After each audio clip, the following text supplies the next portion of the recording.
একদিকে যুক্তরাষ্ট্রের নির্মম আঘাত, অন্যদিকে সর্বোচ্চ নেতা আয়াতুল্লাহ খামেনির বিদায়ের শোক। সাম্প্রতিক সময়ে একের পর এক বড় ধাক্কায় স্তব্ধ ইরান, যদিও পাল্টা হামলা করে জবাবও দিচ্ছে দেশটি।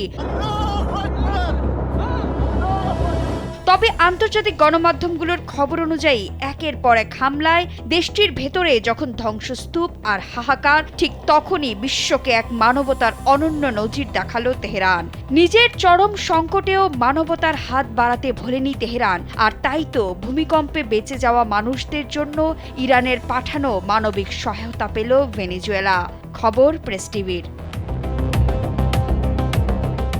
জীবন অবাক না করলে কে করবে? 28% মিল্ক ফ্যাটের অবাক করার সাথে ফ্রেশ মিল্ক পাউডার। জীবন অবাক করুক প্রতিদিন। গত 24 জুনের প্রলয়ঙ্কারী ভূমিকম্পে বিধ্বস্ত ভেনেজুয়েলায় 160 টনের বিশাল এক সংহতির কার্গো পাঠিয়েছে ইরান, যেখানে রয়েছে শিশুখাদ্য, ওষুধ ও জরুরি সামগ্রী। অন্তত 24টি দেশের আন্তর্জাতিক ত্রাণ কার্যক্রমে ইরানের এই মানবিকতা এখন বিশ্বজুড়ে আলোচনার জন্ম দিয়েছে। দুর্যোগে এই পর্যন্ত প্রায় 4000 মানুষের মৃত্যু এবং 16,000-এরও বেশি আহত হওয়ার খবর নিশ্চিত করেছে দেশটির স্থানীয় কর্তৃপক্ষ। ইরানের চার্জ দ্য অ্যাফেয়ার্স সাইরাস করিমির উপস্থিতিতে এই ত্রাণ গ্রহণ করেন ভেনেজুয়েলার পররাষ্ট্রমন্ত্রী ইভান গিল। লা গুয়েরার আরেকটু কালেকশন সেন্টারে ইতিমধ্যে খালাস করা হয়েছে এই বিশাল চালানের মালামাল। আমেরিকার শত বাধা এবং নিষেধাজ্ঞার মুখেও দুই দেশের এই অবিচল বন্ধুত্বকে তিনি কৃতজ্ঞতা জানান। ভেনেজুয়েলার পররাষ্ট্রমন্ত্রী ইভান গিল পিন্টো বৃহস্পতিবার বলেছেন, ইরান তাদের ভেনেজুয়েলায় টনকে টন মানবিক সহায়তা পাঠিয়েছে, যা আমাদের দুই দেশের জনগণের মধ্যকার বন্ধুত্ব দিন দিন আরো শক্তিশালী হচ্ছে।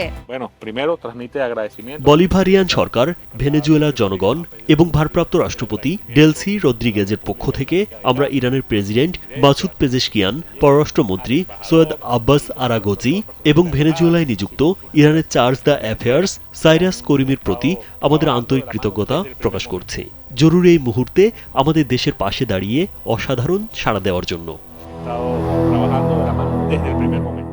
এদিকে আন্তর্জাতিক বিশ্লেষকরা বলছেন, ওয়াশিংটনের ক্রমাগত আক্রমণ ইরানকে অর্থনৈতিকভাবে দুর্বল করলেও তাদের মনস্তাত্ত্বিক মনোবল ভাঙতে পারেনি। নিজেদের চরম সংকটের মধ্যেও লাতিন আমেরিকার বন্ধু রাষ্ট্রটির পাশে দাঁড়িয়ে ইরান প্রমাণ করল, যত আঘাতই আসুক মানবতার দেয়াল ভাঙা অসম্ভব।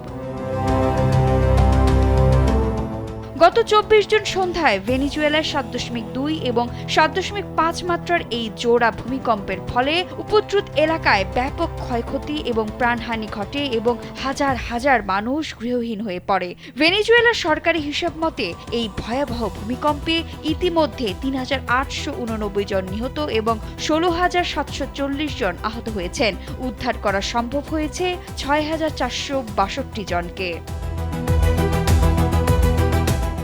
বিথি দাস, কালবেলা।